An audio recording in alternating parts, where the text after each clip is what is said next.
Queria apresentar o pastor Sidney Machado, vulgo Sidão, reitor do SBPV. E eu acho que pastor é a palavra que melhor o descreve.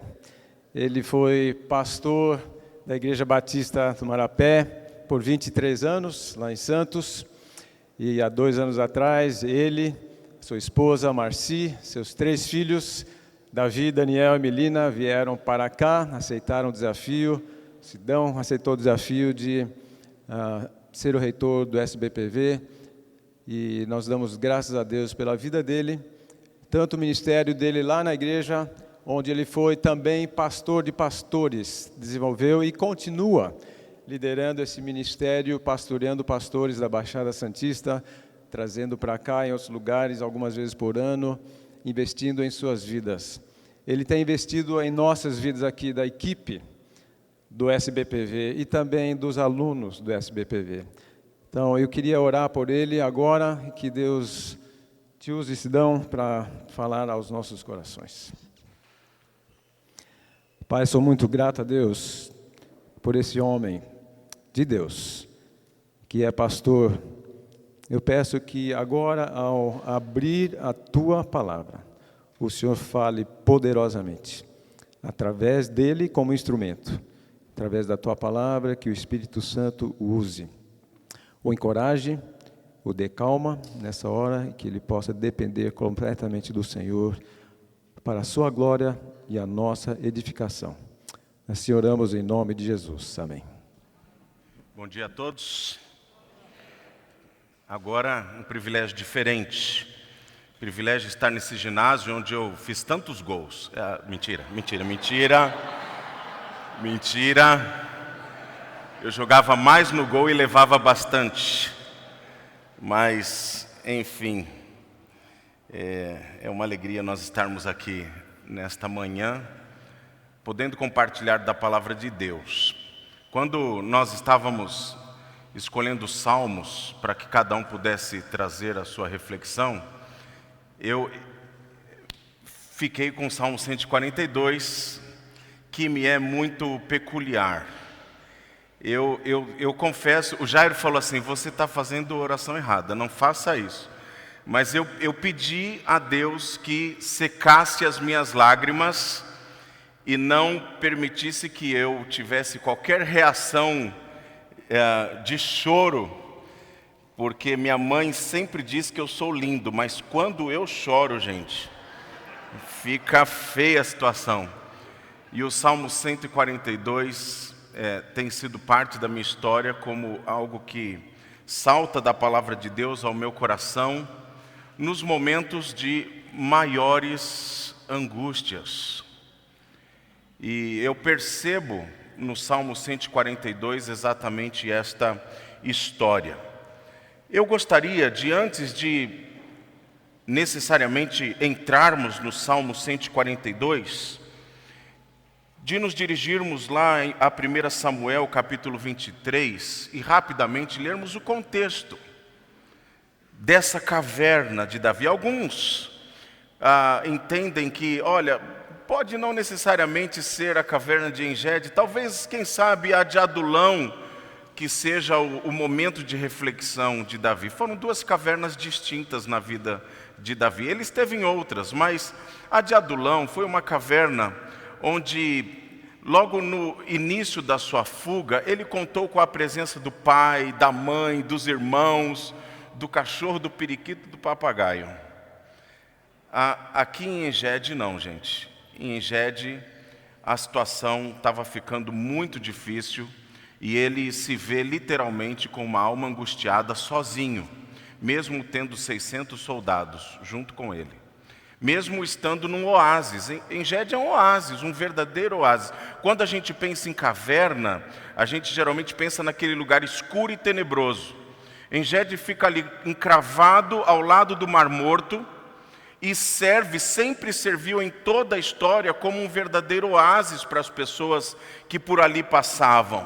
Era um lugar de refrigério para a sua alma. O grande problema desses lugares, simples, Você entra para se refrigerar, mas para se esconder, será que é o melhor lugar? Porque se eu for encontrado, literalmente me vejo encurralado. E era este o contexto que Davi se encontrava. Então diz a palavra de Deus lá em 1 Samuel, capítulo 23, o seguinte, a partir do versículo 7. Depois que Davi liberta, o povo lá dos filisteus, lá na cidade de Keila, foi dito a Saul que Davi tinha ido a Keila, e ele disse: Deus o entregou nas minhas mãos, pois Davi se aprisionou ao entrar numa cidade com portas e trancas. E Saul convocou todo o seu exército para a batalha, para irem a Keila e cercarem Davi e os homens que o seguiam. Quando Davi soube que Saul tramava atacá-lo, disse a Abiatar: traga o colete sacerdotal. Então orou: ó Senhor Deus de Israel, este teu servo ouviu claramente que Saul planeja vir a Keila e destruir a cidade por minha causa. Será que os cidadãos de Keila me entregarão a ele? Saul virá de fato conforme teu servo ouviu? Ó Senhor Deus de Israel, responde-me. E o Senhor lhe disse: ele virá.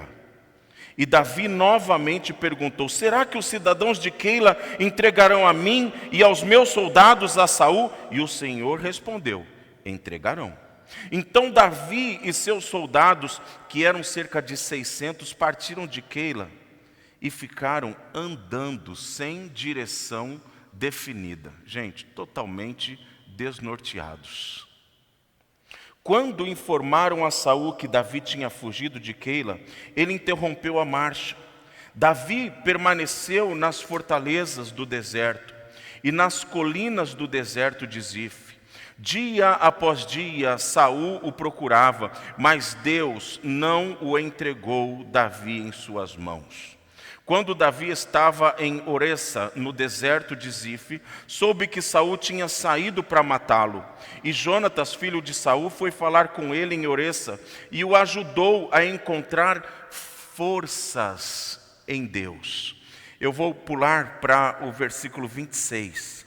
Saul ia por um lado da montanha e pelo outro lado, Davi e seus soldados fugiam depressa para escapar de Saul. Quando Saul e suas tropas estavam cercando Davi e os seus soldados para capturá-los, um mensageiro veio a dizer a Saul: venha depressa, os filisteus estão atacando Israel. Então Saul interrompeu a perseguição a Davi e foi enfrentar os filisteus. Por isso chamam esse lugar de Selá Hamalekot. E Davi saiu daquele lugar e foi viver nas fortalezas de Engede.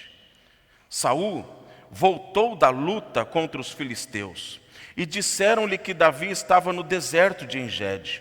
Então Saul tomou 3.000 de seus melhores soldados de todo Israel e partiu à procura de Davi e seus homens perto dos rochedos dos bodes selvagens, ou então das cabras monteses, como em outras versões. Esse é o contexto do Salmo 142. Davi estava sendo seguido há muito tempo, como Jairo disse ontem à noite. Imagino a aflição, a angústia do coração deste homem em estar o tempo inteiro tendo que fugir sem uma casa para chamar de sua e vendo aqueles que eram o seu esteio o abandonarem de maneira a quase se sentir sozinho. E aqui no Salmo 142 é essa descrição que ele vai fazer. E como nós pudemos ver no contexto, eles partem sem uma direção certa, estão andando de um lugar para o outro. Parece-me que isso narra muitas vezes a nossa própria vida. E eu gostaria de trazer algumas reflexões nestes aspectos hoje para nós.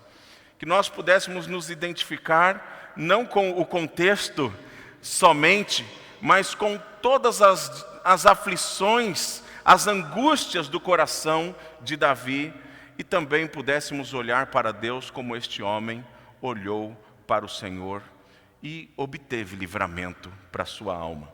Diz o Salmo 142, em alta voz, clamo ao Senhor.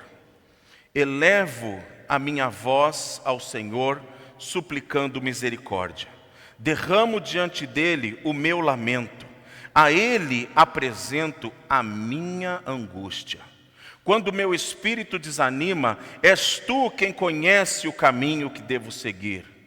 Na vereda por onde ando, esconderam uma armadilha contra mim. Olha para minha direita e vê, ninguém se preocupa comigo. Não tenho abrigo seguro, ninguém se importa com a minha vida. Clamo a ti, Senhor, e digo, tu és o meu refúgio, és tudo o que tenho na terra dos viventes. Dá atenção ao meu clamor, pois eu estou abatido. Livra-me dos que me perseguem, pois são mais fortes do que eu. Liberta-me da prisão e renderei graças ao teu nome. Então os justos se reunirão à minha volta, por causa da tua bondade para comigo.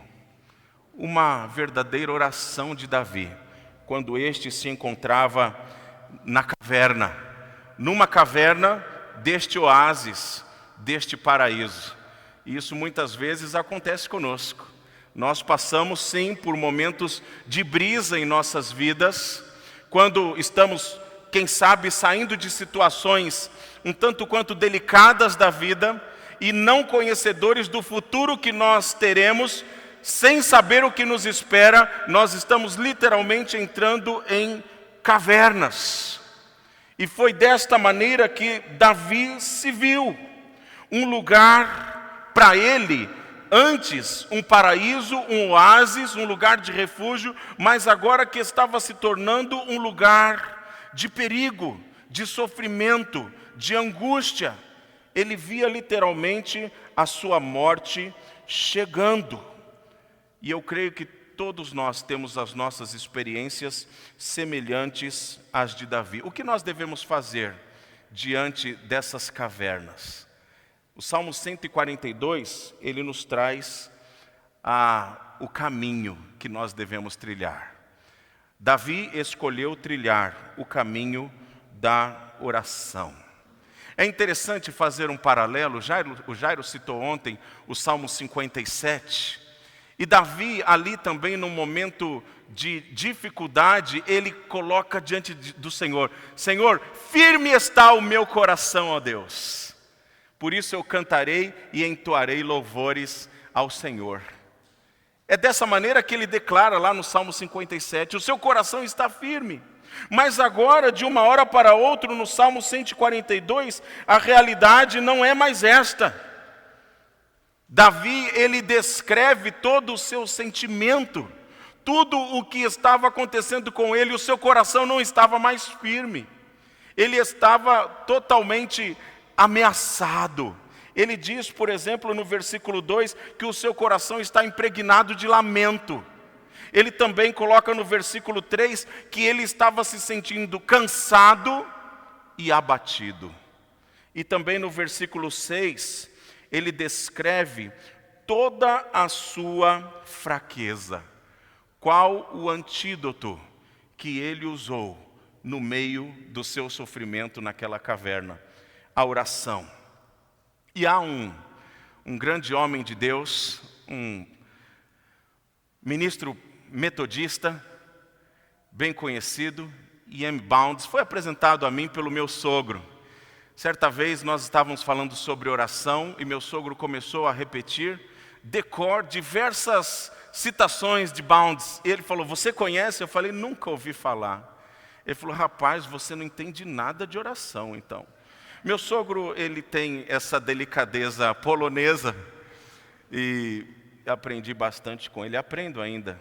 Mas há uma frase de Bounds que diz assim, orar sobre tudo pode silenciar cada distração, sumir com a ansiedade e libertar todo o medo de vidas escravizadas. Apenas a oração sobre tudo pode levar o medo embora, aliviar o coração de cargas desnecessárias e salvar do pecado, de ficar se preocupando sobre coisas que não podem ser resolvidas. Isso não é fruto de alguém que experimentou a teoria. Isso é uma percepção de alguém que buscou no Senhor não apenas o conhecimento, a sabedoria, mas o sentido para a sua vida. Nós temos em toda a palavra de Deus, assim como temos em toda a história da igreja, homens, mulheres que desenvolveram uma vida de oração, não porque queriam ser conhecidos como aquele é possuidor de uma vida de oração, mas simplesmente porque no decorrer da sua caminhada perceberam que não havia outro sentido para a vida que não se dirigir ao Senhor. E foi exatamente isso que Davi fez. Davi encontra-se com Deus na oração. Por isso no versículo 2 ele diz: com a minha voz eu clamo ao Senhor, e com a minha voz eu suplico ao Senhor. Aqui a ênfase, ela nos traz um tom de desespero, literalmente. Ele está sentindo aquilo que eu coloquei há pouco. A morte parece-me muito presente.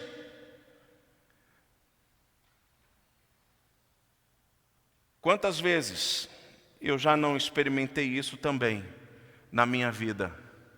Quantas situações em que eu me vi ameaçado por N questões do ministério, questões da saúde, e eu tive que recorrer ao Senhor porque não havia outro meio. E eu confesso para vocês, eu sou fraco, gente. Dizem que o pior ser humano para ser delator é o gordo. O gordo entrega tudo. Eu sou fraco. Eu me lembro quando, há 6 anos atrás, eu obtive um diagnóstico de câncer. E eu sou muito brincalhão. E eu estava ali fazendo um exame porque eu ia viajar. E eu só fui buscar uma receita no médico, ele me mandou fazer um exame, um ultrassom. E eu brincando com a doutora ali que estava fazendo o ultrassom, e ela parou de brincar comigo e ficou séria. E ela falou: olha, você vai sair daqui, você vai direto para o seu médico, porque você tem uma massa dentro de você. E eu não pude mais brincar. Já brinquei muito com diagnósticos médicos. Certa vez, o médico falou assim: olha, eu tenho uma coisa para te dizer, você tem um pouco de gordura no fígado. Eu falei: doutor, se eu tenho um pouco de gordura no fígado, tá bom, porque o resto do corpo está impregnado. Mas dessa vez eu não pude brincar, porque eu percebi que o negócio estava sério. E quando eu cheguei no meu cardiologista que havia pedido o exame, ele olhou para o exame e ele abriu uma gaveta e ele ficou procurando um cartão. E quando ele pegou o cartão, ele falou: olha, entre em contato com esse hospital. E eu olhei assim: AC Camargo Cancer Center. Sabe qual foi o meu sentimento naquela hora? Eu estou morto. Eu saí dali, eu não sei nem como eu atravessei a rua, porque eu só olhava para baixo. E no dia seguinte, quando eu consegui uma consulta de encaixe no AC Camargo, eu nem sentei na cadeira para ouvir o que o médico ia dizer sobre o exame. Ele falou assim: é câncer. Eu falei: doutor, isso é só um ultrassom, como o senhor tem tanta certeza? Ele falou assim: eu vejo isso todos os dias, isso é câncer. O Ayrton que está aí, o pastor Ayrton, foi meu motorista. E ele fala repetidas vezes, aquele lá que está apontando lá atrás, né? Ele fala todas as vezes: olha, você entrou no carro, parecia que você estava morto mesmo. Porque é o sentimento que nós temos quando nós recebemos um diagnóstico como esse. Então, eu olhando para o Salmo 142, que, como eu disse, faz parte da minha vida, e todas as vezes em que parece-me que o negócio está ficando apertado para o meu lado, são as palavras do Salmo 142 que saltam à minha mente e o Espírito Santo começa a trabalhar no meu coração. E não é para trazer um leve refrigério, não. É para lembrar do temor ao Senhor que eu preciso continuar desfrutando na minha vida e batalhando por Ele até as últimas consequências. Mas Davi, na sua oração, ele se descreve como alguém que não podia perder tempo. Por isso ele coloca: em alta voz eu clamo ao Senhor. Ele não podia perder tempo porque ele sabia que ele não tinha. Ele já havia passado um bom tempo da sua vida fugindo do inimigo, que era muito mais poderoso do que ele e os homens que o acompanhavam, no caso Saul. E por diversas vezes ele conseguiu fugir. Mas agora ele percebeu que ele havia caído numa armadilha. Ele se colocou num lugar em que talvez não tivesse como sair. Lembram da última escapada, quando ele estava fugindo e Saul estava cercando? O contexto que eu não li para vocês. Saul disse aos seus soldados: olha, vão pesquisar por onde Davi anda. Descubram tudo para mim. E ele prometeu honrar aqueles soldados. E na hora H em que Saul estava chegando perto, o arauto, ele chega perto de Saul e diz assim: olha, os filisteus estão atacando Israel. Livramento de Deus. E Saul deixa Davi de lado e vai guerrear contra os filisteus. Mas e agora o que vai acontecer? Porque parece-me que dessa vez eu estou encurralado, não tenho outra saída. A oração de Davi foi neste momento de extrema urgência. Mas também a oração de Davi revela que ele tinha o Senhor como o seu Senhor. Por isso, no versículo 2 ele diz: eu derramo diante dele o meu lamento e apresento a minha angústia. Gente, não tem como nós entendermos de uma outra maneira, a que não termos a sensibilidade de somente alguém que tenha a Deus como o seu verdadeiro Deus e amigo é capaz de derramar a sua vida num lamento. São palavras aqui de intimidade. Talvez numa tradução mais exata, diante dele eu desabafo a minha dor, o meu sofrimento ou o meu lamento.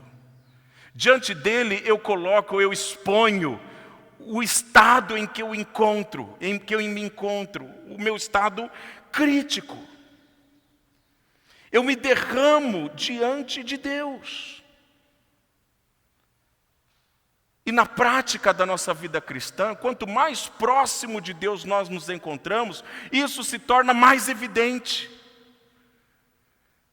Exemplo, durante todo o ministério de Jesus, e óbvio que Jesus, sendo Deus, ele sempre se declarou: eu e o Pai somos um. E quando ele estava no seu momento crucial, em que ele sofria como um homem, ele coloca diante de Deus: Senhor, afasta de mim tudo isso. Ele usa a oração também para derramar o seu lamento diante do Pai. O que muitas vezes falta para cada um de nós é essa dinâmica. O sofrimento chegou, a minha vida está espremida, o meu coração abatido. O que eu faço? Eu ligo a televisão para me distrair. Eu compro um bilhete aéreo, porque o meu problema é o estresse. Eu vou fazer alguma coisa, porque o maior conselho que eu ouço hoje é essa: relaxa. Mas a palavra de Deus, ela está sempre cheia do mesmo conselho: clame ao Senhor. Clame ao Senhor. Não estou querendo dizer que você não tem que relaxar, se desestressar ou viajar. Mas, em primeiro lugar, o que nós devemos lembrar é isso. Deixa eu dizer para vocês, quando a primeira vez este salmo fez todo sentido para mim. Vou tentar. Eu tenho 3 filhos. O primeiro deles é o Davi, estudou conosco aqui até o meio do ano. Não gostou do professor de teologia sistemática, saiu da escola. Davi nasceu uma criança saudável. Com 30 dias, fazendo um mês, desculpe, há 19 anos atrás, a gente não ficava com esse negócio de mêsversário. Eu falo para Marci, a gente é de outro mundo, porque eu acho tanta coisa, enfim, desnecessário. Esse negócio de chá de revelação, eu fico torcendo para que dê alguma coisa errada, enfim. Desculpa, pronto, falei. Mas o Davi, no 30º dia dele, a minha sogra estava conosco lá em casa, ajudando. Minha sogra não morava na nossa cidade. Minha sogra nos acordou gritando. O Davi, ele tinha parado de respirar. Para quem conhece Santos, eu morava ali no Canaã, eu fui até o Infantil Gonzaga, em menos de 5 minutos, com ele dentro do carro. Era noite, eu fiz tudo o que uma ambulância faria. Cortei todos os sinais vermelhos, eu passei aquele canteiro da Avenida Ana Costa, eu passei por cima dele. Não pensei em mais nada. Foi a primeira internação de 8 que o Davi teve no seu primeiro ano de vida. Ele nasceu, a explicação do médico foi que a maior probabilidade é que ele havia tido uma espécie de morte súbita.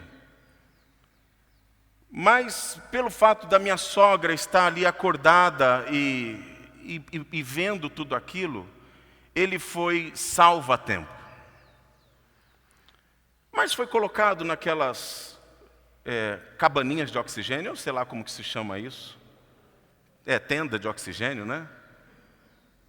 Mas no seu primeiro ano de vida, foram 8 internações. De tal maneira que na 8ª, eu já não aguentava mais. A gente sofre muito, gente, mas ver o filho sofrer é uma coisa que não dá para a gente assimilar tão facilmente. E eu me lembro que eu desci, porque eu ficava o dia inteiro no hospital, e a Marci dormia no hospital.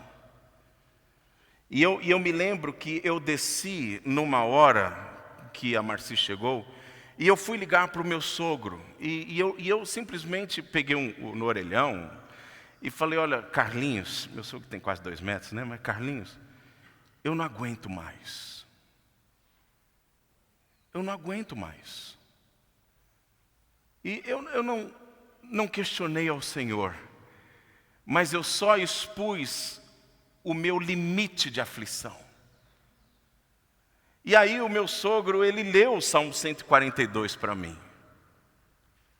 E no final ele disse, querido, o sofrimento, ele faz parte da vida de todos nós. Você já orou?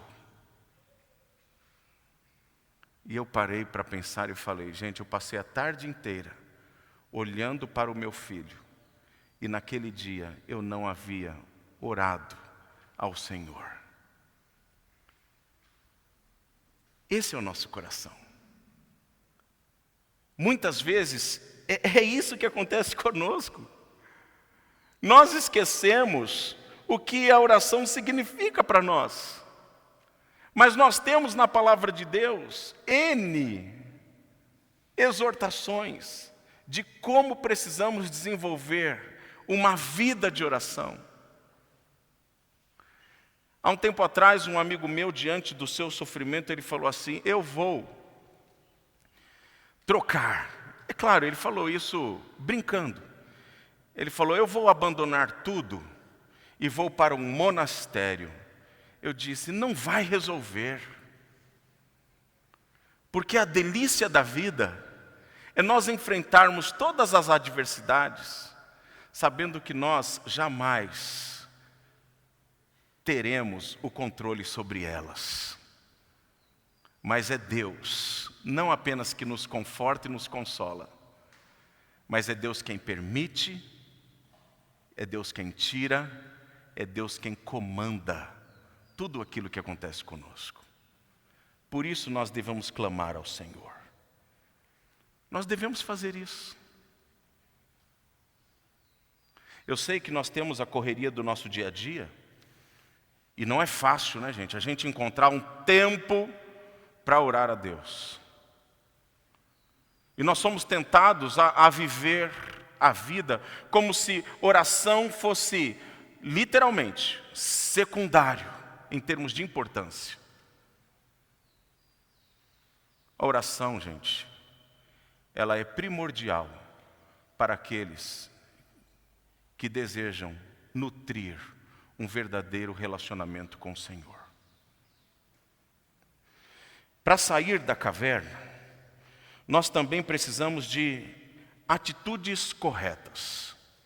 E a atitude correta aqui de Davi é descrita no versículo 3 e no versículo 4, quando ele diz: o meu espírito, quando o meu espírito desanima, és tu quem conhece o meu caminho que devo seguir. Na vereda por onde eu ando, esconderam uma armadilha contra mim. Para você sair dessa caverna, dessa artimanha, você precisa ter a certeza desse cuidado de Deus sobre a sua vida. Nos piores momentos, você precisa ter a certeza desse cuidado de Deus. Davi, ele se via como um animal diante de uma armadilha. Lembram lá do texto que nós lemos em 1 Samuel 23, que fala sobre as cabras monteses? Muito provavelmente, muitas armadilhas armadas ali para capturar aquilo que poderia servir de alimento para aqueles que se refugiavam naquele oásis. E Davi, ele estava se vendo como um animal diante de uma armadilha. No caminho por onde eu passo, eles esconderam uma armadilha para mim. Gente, quantas vezes na vida nós nos vemos em armadilhas, como se nós estivéssemos a ponto de sermos devorados. Eu vou contar rapidamente 3 para vocês da minha experiência. Espero que vocês nunca passem por elas. Mas 3 situações em que eu me senti em armadilha. Certa vez, e vocês sabem, eu não sou aquele indivíduo, vocês que me conhecem. Quem não me conhece, acredita em mim, eu minto às vezes, mas nem sempre. Eu não sou essa pessoa bélica, eu não sou o indivíduo que leva tudo a ferro e fogo. E às vezes, para eu confrontar uma pessoa, quando eu estou me preparando para isso em oração, eu falo: Senhor, que as minhas palavras sejam doces como mel. É quase um mantra que eu repito. E eu fui confrontar um advogado, cujos familiares haviam me declarado que ele estava fornicando com a sua noiva. E eu então fui ao seu escritório. Falei para ele: preciso conversar com você. Ele falou: pastor, vai ao meu escritório. E eu fui. E aquela conversinha, né? Vamos lá falar do Santos Futebol Clube, o melhor time das Américas e coisas do tipo. E até que eu falei: querido, eu vim aqui falar de algo muito mais sério, que aconteceu no carnaval. E eu não digo me disseram, né? Isso é horrível. Falei: olha, fulano de tal disse que você está cometendo um pecado com a sua noiva. E eu vim aqui tratar disso. Aquele homem se levantou, ele era bem maior que eu. Se levantou e falou: eu vou acabar com a sua vida. E começou a me xingar. E eu tentei dialogar com ele por quase 1 hora. E ele me ameaçou de todos os jeitos. A ponto de que quando eu saí daquele escritório, eu saí da sala num prédio de escritórios, o corredor estava com todas as portas abertas e todas as pessoas do lado de fora para ver o que estava acontecendo. Poucas vezes na vida eu me vi tão envergonhado e tão indefeso. Eu desci daquele prédio e cheguei ali na avenida onde ele se localizava. Eu não sabia se eu ia para a direita ou para a esquerda, se eu estava de carro ou se eu estava a pé. Parecia que eu havia levado um soco, um nocaute. Situações que às vezes nós não esperamos vão sendo construídas e nós simplesmente estamos ali fazendo aquilo que é o que deveria ser feito. Mas acontece. Certa vez também eu fui confrontar uma outra pessoa, na verdade, repreender um irmão que também estava tendo uma conduta não tão cristã. E esse irmão literalmente partiu para cima de mim. E eu fui, na minha adolescência, um garoto briguento, gente. Eu gostava de brigar na escola. Eu não sei porquê. Acho que era porque todo mundo brigava, eu também brigava. Mas, quando de fato eu comecei a nutrir um relacionamento com Deus, isso deixou de ser parte da minha vida. E eu me vi ali sendo ameaçado por um senhor que dizia: eu vou bater em você agora. E um líder que estava comigo da igreja, ele falou assim: pastor, vamos embora. E ele me tirava, e ele foi me levando para a rua, me levando para um carro.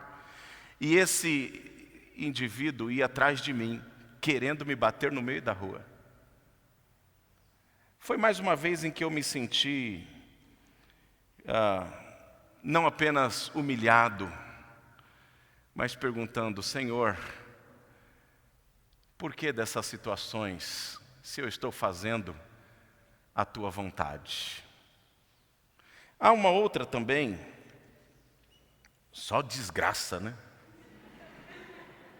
Mas há uma outra em que eu fui tentar ajudar um casal que estava em vias de se separar, havia adultério, coisas horrorosas, uma situação tão pública.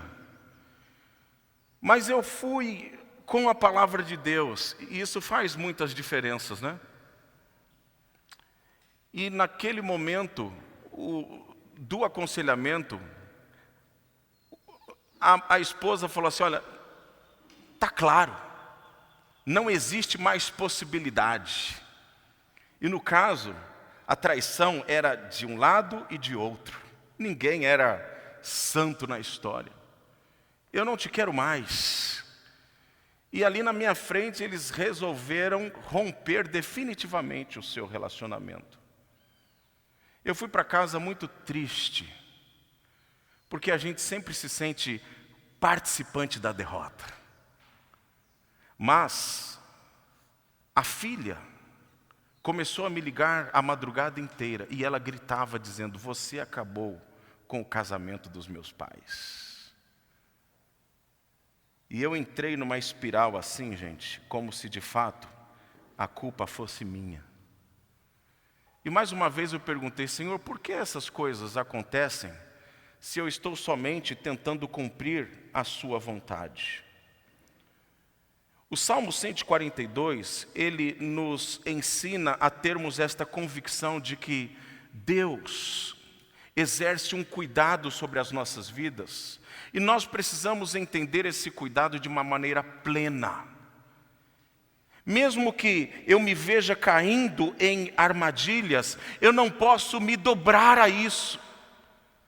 Eu não posso ver os meus pensamentos sendo entortados literalmente, como se eu tivesse perdendo o controle da situação, porque de fato eu nunca tive e eu não preciso ter o controle da situação. Eu simplesmente preciso crer e confiar no Senhor. É o que Davi estava dizendo. Logo em seguida, falando sobre este controle que não tinha, Davi diz: tu és o meu refúgio, versículo 4. És tudo o que eu tenho na terra dos viventes. Dá atenção ao meu clamor, pois eu estou muito abatido. Para piorar a situação, no versículo 5, ele se vê cheio de inimigos e esvaziado de amigos. Isso é algo também que nós devemos refletir um pouquinho sobre a nossa vida. Nós vivemos hoje numa sociedade cristã, onde nós nutrimos uma falsa ideia de que o certo é não termos amigos, se precisarmos um ou outro. A palavra de Deus, ela não fala sobre muitos amigos, mas também não fala a quantidade de amigos que você deve ter. É claro que para você nutrir relacionamentos de amizade, isso é um processo de seleção. Mas você precisa ter um ponto de partida, porque você precisa ter amigos. Eu sempre contei com amigos. Falei daquele indivíduo que estava lá na janela, que vez por outra me socorria. Eu sempre falo, né? Já ouviram isso, os que me conhecem. Tive Covid esse ano, gente, fiquei num spa, fantástico. Nem fez cócegas. Não precisa, Senhor, me dar outra experiência dessa. Mas assim, eu não sofri. No último dia de internação, estava lá no Hospital Novo, a médica falou: você está nesse quarto sozinho? Vamos fazer o seguinte, você pode ligar para sua esposa e pede o que você quiser, a gente deixa entrar. Eu liguei para a Marci, em 2 horas ela tinha trazido um pote de brigadeiro. Achei naquela noite que eu ia morrer, porque eu comi todo o pote de brigadeiro. Mas eu descobri que brigadeiro cura Covid. Porque no dia seguinte eu tive alta. Agora, passei também pela experiência do câncer. Gente, depois que o coração acalmou, que eu entendi que Deus estava no controle, tinham muitas coisas que me vieram à mente, as principais. 6 anos atrás, o meu filho mais velho tinha 13, o do meio tinha 10 e a menor tinha 6. Eu falava assim: Senhor, eu não posso partir daqui com filhos nessa idade, porque quem vai cuidar deles? Esse salmo me fez entender que quem cuidar dos meus filhos é Deus, não sou eu. Eu tenho que ser um bom pai para eles. E Deus vai me usar no meu papel. Mas quem cuidaria dos meus filhos, da minha esposa? Deus. Mas a minha pior experiência foi a depressão há mais de 20 anos atrás. Essa foi de amargar. Eu vivi um outro momento da minha vida, de inexperiência e maturidade, e cheio de muito orgulho, muita autossuficiência. E Deus literalmente me quebrou, me fatiou, derreteu, fez muitos trabalhos. Mas como foi bom entender esse cuidado de Deus sobre a minha vida. E Deus me deu amigos que caminharam comigo, mas como Salomão diz lá em Provérbios 27:6, não me beijaram. Porque os beijos, muitas vezes, segundo o princípio ali descrito, são dados por inimigos. Amigos que literalmente me feriam, para que eu pudesse compreender o que Deus precisava tratar na minha vida. E até hoje é assim, eu me cerco de pessoas. Tenho os meus amigos de Santos, que eu nutro, e fiz novas amizades aqui também.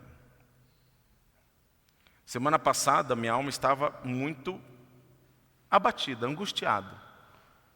Uma série de situações. Eu fui na sala do Davizinho, Davi Coque Júnior, e falei: Davi, eu preciso ser exortado. Porque eu já Não vou dizer que eu sou autossuficiente, porque eu não sou. Mas eu já entendi essa dinâmica do Senhor. Deus utiliza pessoas, amigos muitas vezes, para me trazer ao centro da vontade de Deus. O que Davi estava enfrentando era algo interessante, porque ele tinha 600 homens com ele, e ele se declara só. Isso me faz pensar e refletir na igreja de Jesus Cristo. Às vezes, nós estamos cercados por uma multidão, mas, porque eu já tive experiências pregressas, eu não me abro para ninguém. Porque eu já fui muito ferido na vida, eu não falo da minha vida um tio. Isso são desculpas diabólicas, para que na hora do sofrimento, você se veja sozinho, não tenha ninguém para se achegar a você, ninguém que possa trazer uma palavra que te leve ao centro da vontade de Deus. Você precisa de amigos. Por isso Davi, ele está se expondo a Deus, sabendo que Deus é um amigo melhor para ele. Mas nós podemos ter, além de Deus, homens, mulheres que nos levem a este Deus. O conhecimento de Deus também pode nos encher de esperança. E no versículo 6, é isso que nós vemos. Dá atenção ao meu clamor, pois estou abatido. Livra-me dos que me perseguem, pois são mais fortes do que eu. Liberta-me da prisão e renderei graças ao teu nome. Interessante, porque agora há pouco ele parece me estar declarando que não há mais saída e solução para a sua vida, mas agora ele está dizendo: Senhor, me livra, me liberta. Por quê? Porque há esperança. Davi tinha a noção do poder de Deus, porque ele temia ao Senhor. C.S. Lewis tem uma frase interessante sobre o temor de Deus. Ele diz: em Deus você está diante de algo incomensuravelmente superior a si mesmo. Era assim que Davi se sentia naquele momento. Você não precisa ter uma experiência pregressa como a de Salomão. Lá em Eclesiastes capítulo 12, Salomão, depois de ter experimentado sentido na vida em tantos aspectos, ele diz: olha, percebi que nada disso tem valor, nada disso me preencheu, nada disso faz sentido. A única coisa que me faz sentido é temer ao Senhor. Talvez a sua experiência de vida já tenha te dado um respaldo para você chegar a essa conclusão. Mas o que eu gostaria de dizer a você é que você não precisa passar por toda essa luta, se a palavra de Deus já está nos afirmando que temer ao Senhor é o caminho para todos nós. Algumas ideias equivocadas de temer ao Senhor. Eu ouvia muito mais quando eu era garoto, onde parece-me que o cristianismo tinha tons muito mais negativos do que possui hoje. Mas ainda ouço hoje que temer ao Senhor é ter medo. Gente, o medo afasta. O medo é um sentimento que não nutre, ele traz instabilidade e destruição. Também uma outra ideia distorcida do temor é você fazer algo por Deus e dessa maneira você vai se encher do temor. O nosso relacionamento com Deus jamais será pautado em conquistas. Jamais será pautado em conquistas. Da mesma maneira você está tentando conquistar uma pessoa, um cônjuge, você pode dar as maiores joias para essa pessoa. Mas se as atitudes do seu coração não convencerem do seu sentimento, nunca vai acontecer o que deveria acontecer. Por isso, O temor, ele é construído através do nosso entendimento sobre quem Deus é e sobre quem nós somos. E depois de toda essa caminhada, Davi, ele estava convicto de quem era o seu Deus e de quem ele era. E isso fez todo o sentido e toda a diferença. Ele cria que a sua vida seria restaurada, porque era o que lhe restava crer. Quando eu estou abatido, o que eu preciso pensar? Alguns dizem assim, eu vou pensar nas piores consequências possíveis. A palavra de Deus, a história de Davi, ela nos ensina e nos conclama a pensar, não num Deus que sempre nos dá a vitória. Gente, eu fico irado quando alguém expõe um pedido de oração e os irmãos começam a dizer, já deu tudo certo. Porque não é verdade. Eu me lembro de um colega meu, eu estava no início do ministério, ele sofreu um acidente, ele estava bêbado. E ele sofreu um acidente de carro. E ele ficou em estado de coma, em coma mesmo. E aí, acho que no terceiro dia em que ele estava, nós estávamos ali na entrada do hospital, e naquele dia eu iria visitá-lo na UTI. Havia combinado isso com a família. Mas aí, a mãe chegou e falou assim, sabe o que é? O pastor fulano, ele trouxe uma irmã, ela tem o dom de cura, e ela vai entrar no seu lugar. Eu já fiquei assim, bom, quem sabe? E aí quando ela saiu da UTI, ela falou assim, ele já está curado. Sim, ele morreu alguns dias depois. Eu acho que essa foi a cura. Pode ser, entendemos errado. Mas esse linguajar crentez ou cretinês não expressa a verdade. Agora, as palavras de Davi, elas são frutos da convicção do seu coração. Não de que, mais uma vez, Deus ia dar um jeitinho, os filisteus iam aparecer de novo e pronto. Mas a certeza de que Deus está no controle da situação, haja o que houver. E vocês sabem o que aconteceu. Saul, aliás, teve um momento íntimo. E ele entrou na caverna, gente. É o capítulo 24 de 1 Samuel. Ele entra na caverna. E aí, não são amigos, são os soldados. Davi vai lá, acaba com ele. Porque agora está fácil. E Davi, ele vai e arranca um pedaço do manto. E naquela hora, o temor do Senhor, mais uma vez, se apodera de Davi. Ele diz, não é certo. É isso que ele diz no texto. Não é certo. E quando Saul termina o seu serviço e sai da caverna, Davi sai atrás e ele diz, meu rei, meu pai.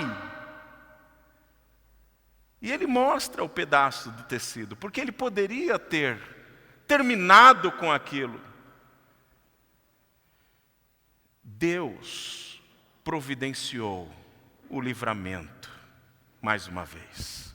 Não foi a última vez, mas mais uma vez Deus providenciou o livramento. Ele cria que a sua vida seria restaurada porque era o que lhe restava crer. Apesar de ter a sua alma enfraquecida. No versículo 6 ele descreve isso. A minha alma está desfalecida. Ou seja, gente, outra lição aqui. Não existe estágio da nossa vida que a gente diga, agora eu vou entregar os pontos.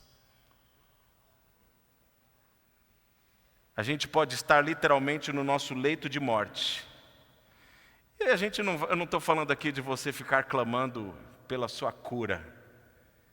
Aliás, eu tenho sempre, não sei se pelas minhas experiências de vida, sempre busco, não sei se eu sou muito funesto também, ou se vocês são anormais como eu, mas às vezes eu fico pensando, no final da minha vida, o que eu vou pedir para Deus? Será que eu peço para Deus me dar mais 10 anos? Acho que isso na Bíblia não funcionou direito. Mas no fim dos meus pensamentos com Deus, o que eu peço sempre é, Senhor, que eu me mantenha fiel até a morte, inclusive nos meus pensamentos. E se eu tiver que delirar, que eu delire falando bem do Senhor. Porque eu não quero ter outro fim. E apesar da alma enfraquecida, apesar de estar esgotado ao extremo, Davi se coloca dessa maneira: até sair da caverna. Ele diz, Senhor, se eu sair daqui, versículo 7, a minha intenção é servir ao Senhor. Liberta-me da prisão e renderei graças ao teu nome. Então os justos se reunirão à minha volta por causa da tua bondade para comigo. Não é assim o que vemos muitas vezes na realidade, na vida dos nossos irmãos. Nas maiores angústias, os crentes por vezes tentam achar um culpado, tentam colocar a culpa em outras pessoas, às vezes em Deus. Justificam tudo o que estão passando, mas não conseguem simplesmente assimilar que podem, mesmo diante das maiores tragédias, servir ao Senhor. O que, diante de tantas lutas, deve ser a nossa agenda? Qual deve ser a nossa agenda? Como crentes em Cristo Jesus, a nossa maior preocupação é anunciar as grandezas de Deus.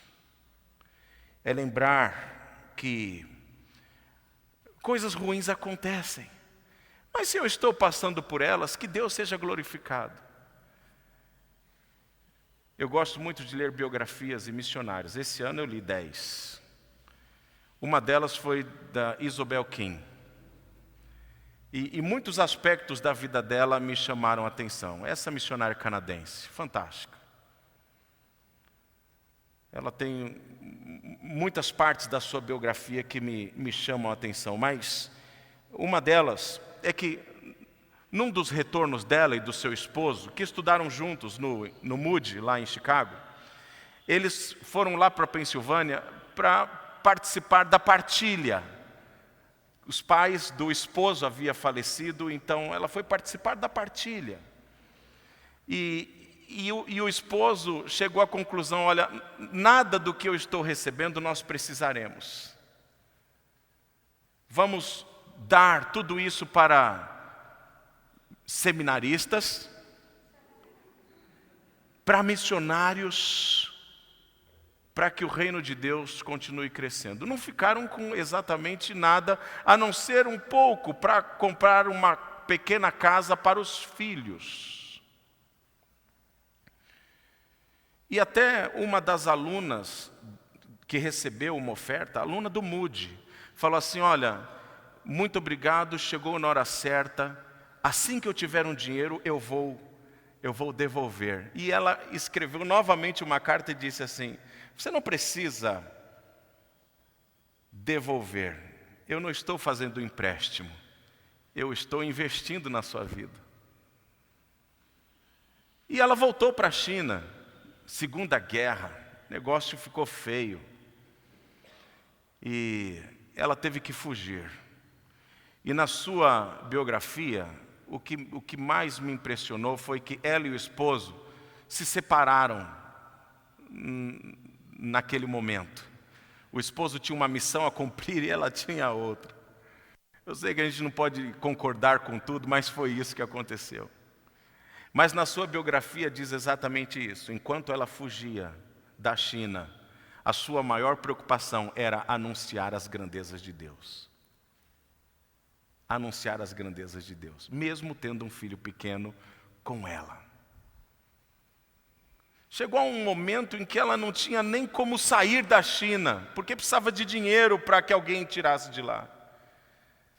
E aí, ela chegou numa das bases missionárias, e aí foi lhe dado um envelope. Sabe o que tinha no envelope? Dinheiro, que ela precisava para sair da China. E sabe quem tinha dado o dinheiro? Aquela aluna do Moody, que havia recebido uma oferta. Então, diante dos nossos sofrimentos, quando nós continuamos com o foco em anunciar as grandezas de Deus, Deus continua cuidando da gente. A gente precisa crer nisso. Nós precisamos fazer com que as outras pessoas percebam, não as boas e bonitas palavras do nosso testemunho, mas percebam o quão maravilhoso é o Deus a quem nós servimos. Quero terminar citando apenas uma breve frase daquilo que Spurgeon, ao olhar para o Salmo 142, refletiu. Ele disse: eu insisto com qualquer um de vocês que esteja em uma caverna sombria, que procure um lugar secreto e tranquilo, e a sós com Deus, derrame o seu coração diante dele. Desculpa, Spurgeon, eu quero completar a frase dele. Eu diria: eu insisto com qualquer de vocês que esteja em uma caverna sombria, que procure um lugar secreto e tranquilo, e a sós com Deus, derrame o seu coração diante dele, e nutra temor ao Senhor até as últimas consequências. E você receberá o prêmio que jamais receberá nesta vida, porque nos foi prometido para a eternidade, e não para ser desfrutado neste tempo presente. Vamos orar. Querido Deus, agradecemos, Pai, pela maneira muito bondosa como o Senhor demonstra o seu amor por nós. Mesmo diante das tantas dificuldades ocasionadas pela queda da humanidade, no pecado que nós, seres humanos, trouxemos a este mundo. Pai bendito, o Senhor, de maneira muito bondosa, nos traz esse privilégio de, em conhecendo ao Senhor, não apenas desfrutarmos da Tua presença, mas nutrirmos um relacionamento contigo, de tal maneira que possamos temer ao Senhor, reconhecendo quem o Senhor é, mesmo não conseguindo medir a Tua pessoa, mas entendendo quem nós somos, confiando, dependendo e simplesmente desfrutando das Tuas riquezas. Pai, que o nosso viver seja marcado por esse relacionamento. Que a nossa oração seja, Pai, este privilégio em decorrência deste relacionamento. Que não seja apenas no tempo do desespero, mas que seja uma delícia de todos os dias. Nós precisamos de Ti para todos os momentos. E que isso, ó Deus, faça diferença em nossas vidas e sirva como testemunho para a vida de tantas outras pessoas. Muda, ó Deus, o nosso coração naquilo que precisa ser mudado. Mostre-nos, ó Pai, o que ainda precisa ser extirpado de dentro de nós, para que o Senhor se agrade do nosso coração. No nome de Jesus nós oramos. Amém. Deus abençoe, queridos. Obrigado.